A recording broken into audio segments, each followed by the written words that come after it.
In yesterday's video, we saw how the Nighthaunt were born straight out of the Necroquake at the throat of every faction in the mortal realms. In their raw form, Nagash saw them as an effective branch on his army, but they needed more. They were unwieldy, undisciplined, and uncoordinated. Never wasting an opportunity, Nagash installed a new Mortarch to lead them. That's Lady Olynder, Mortarch of Grief. And in this video, we're going to explore who she is, and how she wound up married to the Craven king.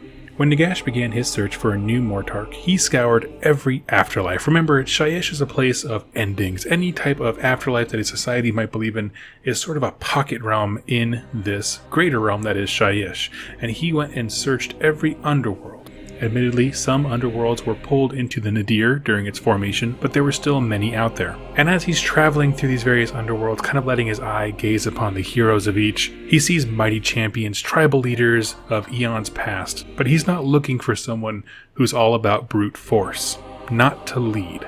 Because as Nagash is kind of taking in inventory of his army and seeing what things tend to be effective, he realizes that he's been neglecting the human element. By that I mean, he's been noting the psychological effect of this new army. He not only noticed that the Nighthaunt were effective, generally speaking, as a rabble, but that fear was effective as a weapon. And he wanted a leader who could wield fear as a weapon. And his search brought him to the Veiled Lady. In life, her name was Lady Olynder, a beautiful noblewoman from the Empire of Dolorum, in what is now known as the Screaming Waste. We're not given a whole lot of detail about really where geographically this is, but the kingdom name is very important. She used her beauty to charm noblemen in the higher echelons of society to elevate herself, and with that she rose through that high society in this kingdom of Dolorum. Now, discreetly, as she elevated herself, there seemed to be a trail of broken suitors and mysterious deaths behind her, but as everyone is so polite and cordial, no one really questioned. At one point, she had gotten into the just the right party and was able to woo the prince of that land and became betrothed to him. However, soon after their engagement, the prince, her husband-to-be, and the king, his father, disappeared mysteriously, and in their absence, she became the de facto queen of the kingdom. There was much mourning about the loss of this great king, great prince. The family lineage has been broken, and Lady Olynder took a vow in front of everyone to always mourn the loss of her beloved, and with that she took to wearing a long veil across her face, which we now know concealed a dark smile. She became known for her public displays of grief, mourning the loss of this great light that lived within the city that was their last king. And these very grandiose gestures of humanity and sorrow really won over even the coldest hearts in the kingdom. Everyone loved her as their queen. Of course, we know with this kind of hindsight, it was all a lie. She couldn't have cared less. This was a power play. She rose to the top. Now, at the same time all this is happening, chaos is smashing into Shyish in mass. Tales and reports were coming in of chaos incursions, large warbands sweeping through Shyish, toppling empires just like theirs. And her fake tears turned from her prince to the devastation of her people. By that I mean, Nurgle's plagues had come to Dolorum, and with it, her kingdom was becoming diseased. Now, of course, she was unaffected by this. She had the luxury and the privilege to live in high society where the diseased could be kept far away, and she was largely unaffected by their plagues, because she had that wealth to live in better conditions. But all the time, her people were dying in droves. Now, while this was all happening, Nagash silently watched the whole thing unfold, because the people of Dolorum had always honored and revered Nagash. But that all stopped once Lady Olynder took control. She didn't keep with the traditions of the last king and prince in worshipping and honoring Nagash, Lord of Undead. In addition, when the forces of Nurgle actually came, not just kind of the herald plagues, if you will, when the actual forces came, she tried to parlay with them, to make deals with them, to escape the doom of chaos coming. And this is exactly when Nagash decided to claim her for his own. Struck her dead, took her soul. And of course, a reoccurring theme that we're going to see this week, and we talked about it briefly yesterday, is the idea of twisted and ironic punishments for people in the undeath. Nagash wants you to feel the effects of your life for eternity. And so Lady Olynder, who felt zero humanity, zero remorse about the terrible things that she had done to gain power and control, she is now burdened, this is her curse, her burden to feel all the miseries of the mortal realms, which is a fair payment for the apathy she showed towards the pain of others in her life. She feels everything. That sorrow that she was faking continuously with grandiose gestures, it is now real. All those things happened in the Age of Chaos. So let's bring this story forward to the present. Like I said, Nagash is looking for a new Mortarch to lead his Night Haunt, and he is going around his realm seeing things, and he notices Lady Olynder, but something's different because she had yet again become a ruler. After the Necroquake, Lady Olynder began to bind Night Haunt to her will. She was a presence there, but as all these Night Haunt spirits and specters popped up out of the ground, she was able, through sheer force of willpower, bind them to her service. She is a leader even amongst the dead. Her aura of grief and sadness acted as an anchor and a pull to any nearby spirits. And with that, she inserted herself as a cruel matriarch of the now undead civilization. Of course, at this point, she's still not content. She wants more. She wants to take her little Night Haunt country and go invade others and really become the ruler of everything. And this arrogance and this ability to manipulate the Night Haunt that were recently formed really spoke to Nagash. With that, he gave her a sliver of his power and named her Mortarch, and set her to the task of rallying all the Night Haunt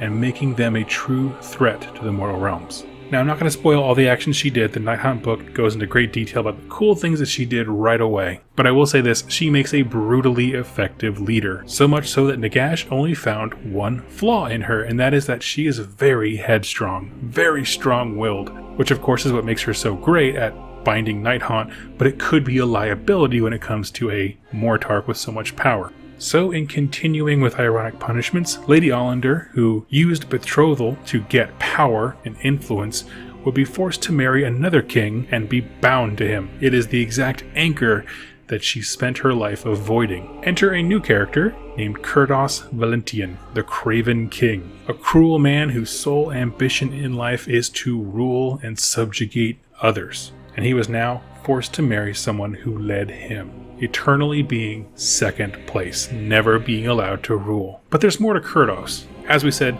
in life he was all about ruling, power plays, subjugating others. Through cunning, guile, and murder, he rose to rule his home empire, but that was never enough for him. He sent assassins to kill allies just so he could sweep in and take their armies and their cities, betrayed entire armies and forces to their own fate, and killed his siblings to cement his power base so that there's no logical heirs if he were to be killed by his own people. He was a man with one goal, to be number one. Oddly enough, he was actually a worshipper of Sigmar in life, and all of these things in totality earned Nagash's ire. Nagash hates this. Not only does he hate Sigmar, which is pretty obvious, but he also hates people who think that their mortal lives have significance and power. Here's someone who thinks they are the mightiest, the grandest warlord, striving for nothing in Nagash's opinion. The bold arrogance and uselessness of those actions are all things that Nagash hates. However, even in death, Nagash was impressed by this warrior's power, because as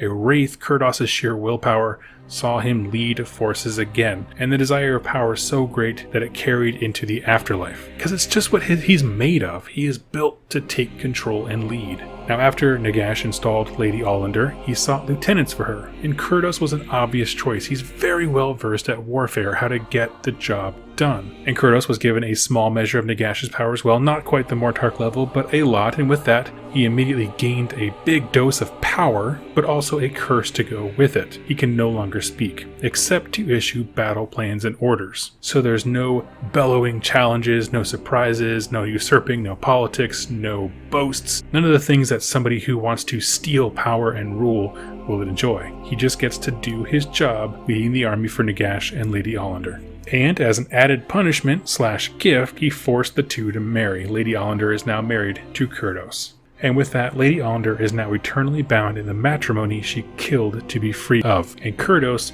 will always be number 2 under the ruler, which is his wife. So why do this? Why pit the two together just to hurt them? Well, really, it just keeps them both in check. Lady Olynder and Kurdos are both humbled, meant to show that they are above no one else.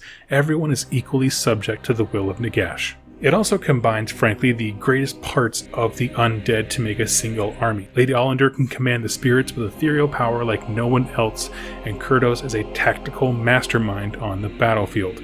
Together they are a powerful combination, and one that, frankly, going back to my first point, needs humbling. Arrogance and headstrongness define both of them, Kurdos and Lady Olynder, respectively. Give them power, give them a mission, and keep them humble is the entire point of their relationship, of why they were chosen and why they're great at doing what they do. So friends, that's everything I know about Lady Olynder and the Craven King. Come back in tomorrow as we cover the Knight of Shrouds and Reikenor. If you like this video and you want to follow along with it, go ahead and click like and subscribe, and join me for the rest of Nighthaunt Week. If you want to support the channel in a more personal way, become one of my patrons over on Patreon. Patrons of certain levels are entered into raffles, and they win every single battle tome that I review. I give a nice signed copy and raffle it off every single time. Of course, right now I have these Stormcast Eternal and Nighthaunt battle tomes that'll be going out pretty soon. In addition to raffles, there's great stuff, hobby progress, a lot of discussion, and you get to choose the direction of the show. But more importantly, I'm just so glad that you spent some time with me here today, and I look forward to seeing you in tomorrow's video. Thank you so much for watching, and happy wargaming.